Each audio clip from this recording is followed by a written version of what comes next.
Hey everyone! Today I'm going to demonstrate how to sew various amigurumi limbs and parts and pieces to a body. So today I'm demonstrating with this penguin, and I'm going to be sewing a flipper, the beak, the belly, and the little hat. So they all kind of use slightly different techniques to sew, so I'm just going to be demonstrating that today.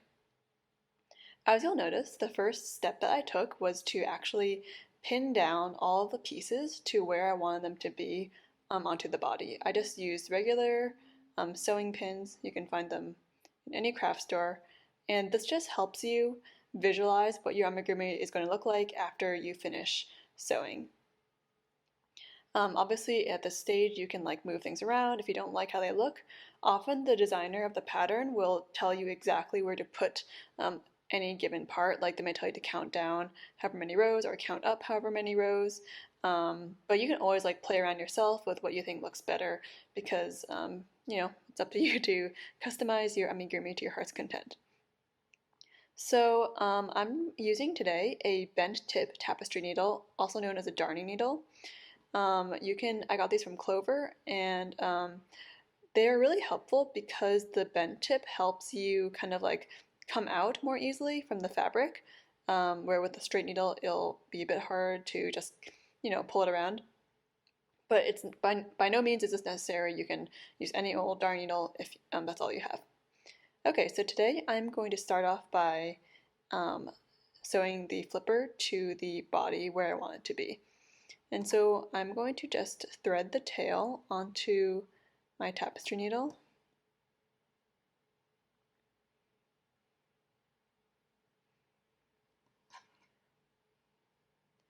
And so the flipper is actually just,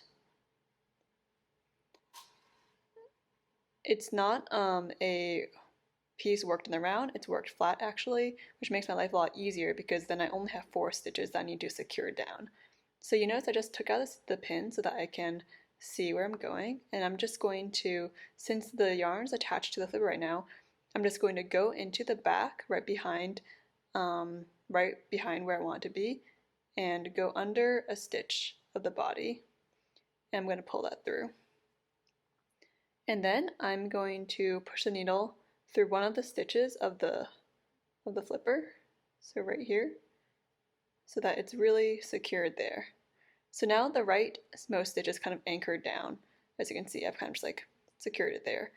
Now I'm going to weave my needle through the next stitch of the flipper and pull it out, and then go into the body and find the next stitch and go under that.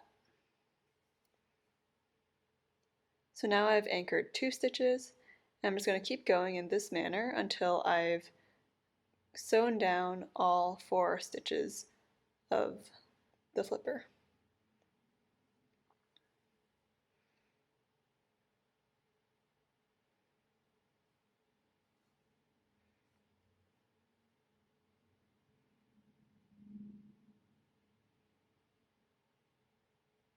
This is the best way to sew down a flat amigurumi piece because means that every single stitch is securely fastened to the amigurumi. So as you can see now, I've secured all 4 stitches to the body just by weaving in and out.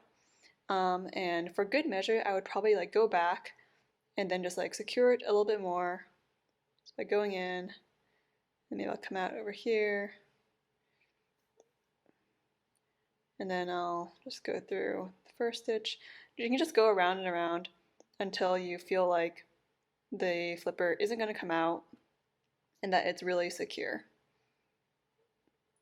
Also, if I wanted to secure the flipper to the body, like down here, in this moment I could probably take the opportunity to just go up anywhere on the flipper and then secure it to the body behind. But I actually don't want to do that. I'm just going to leave it so I can kind of flop around like this. So I'm happy with how secure this is. And at this point, I'm going to stick the needle right behind the flipper so you can't see it, and then stick it out anywhere else in the body over here. And so this is called burying the tail. And my last step at the end is just going to be to cut the yarn right over here, flush with the surface of the crochet fabric. And then I'm just going to tuck the tail in and you will never see it again. Alright, so we have just sewed one flipper to the penguin. And next I'm going to do the beak, which might be a bit more of a challenge because the beak is worked in the round and it's a really small piece, so this is going to be a little bit tougher. So as usual, I'm just going to thread the tail into the eye of the tapestry needle. And alright, I'm just going to take out one needle because I don't want the beak to completely fall off. So I'm just going to first secure the beak to the body just by going under a few stitches of the body that's right behind the beak, and I'm going to just pull it through just to secure it really quick. And I don't really want to sew into the beak from the top because I think that will be visible. So I'm actually going to go under the beak and then go through stitches from behind so that it's a bit more invisible. So as you can see, the yarn is not visible going over that stitch right there. And then I'm going to take out this pin and I'm just going to go back into the beak right here, and then I'm also going to go into the body at the same place. Alright, we're doing pretty well. And then I'm going to do the same thing where instead of coming over, sewing into it like this, I'm going to come under the beak. So I'm actually going like right inside the beak where it's hollow, and then coming out this way so that you can't see where I'm sewing. So far this is looking pretty good. I'm pleasantly surprised. Alright, and next I'm just going to continue sewing into the beak. Let's see. And then since I've kind of already secured it, I'm just going to continue going around and trying to secure it a bit better by going under the surface of the body. And I'm just going to go back and forth until I feel happy with how secure the beak is. And make sure to always pull your stitches pretty tight so that everything is nice and secure. Okay, I feel pretty okay about this.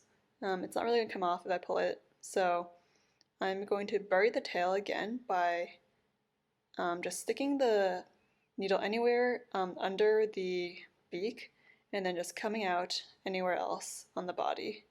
So I'll just come out over here. Nice, you can't really see that. And I'm just going to leave that there, and like the flipper, I'm going to cut this off at the end.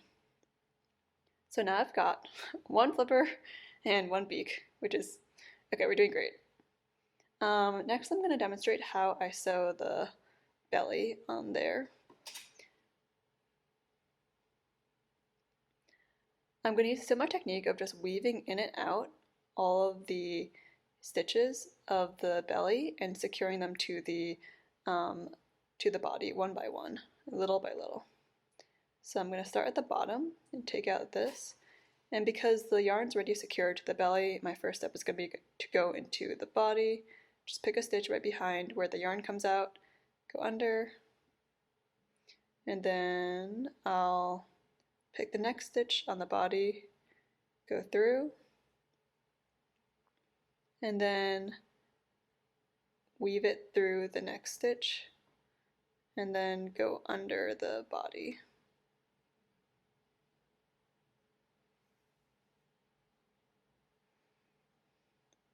And I'm just going to keep repeating that step of going up, around, and under, so that that really secures every single stitch of the belly to the body, and that'll make a nice tight seam going all the way around. It's okay if you skip a stitch here and there, but just make sure that it feels firmly secured and that it's not going to come out, nor are there any gaps. That'll make sure that your amigurumi is nice and polished.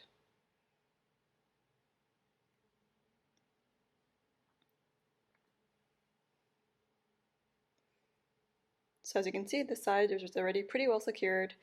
You can't really see the stitches because of how I'm hiding the stitches, how I'm hiding the yarn when I come up. And that will hopefully just make everything look nice and even without any weird stitches going all over the place.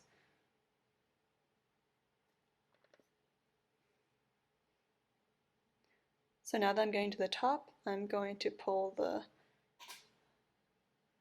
sewing pin out and just keep going.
Okay, so I've just finished going all the way around the belly, and now the belly is nice and securely fastened to the body.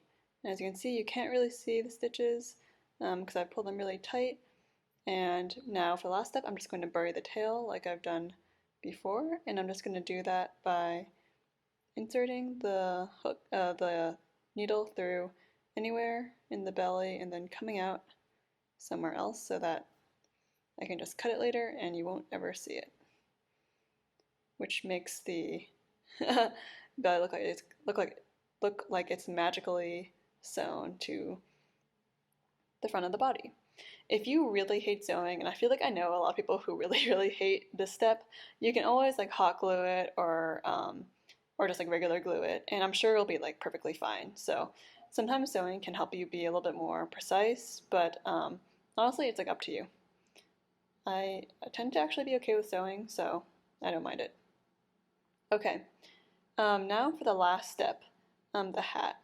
I'm actually not going to show it on this video because it's getting kind of long already, because it's basically the same process as the beak, just going in and out. But this is how to sew most of the parts on the penguin, and so best of luck, and I hope this was helpful. Thank you so much for watching.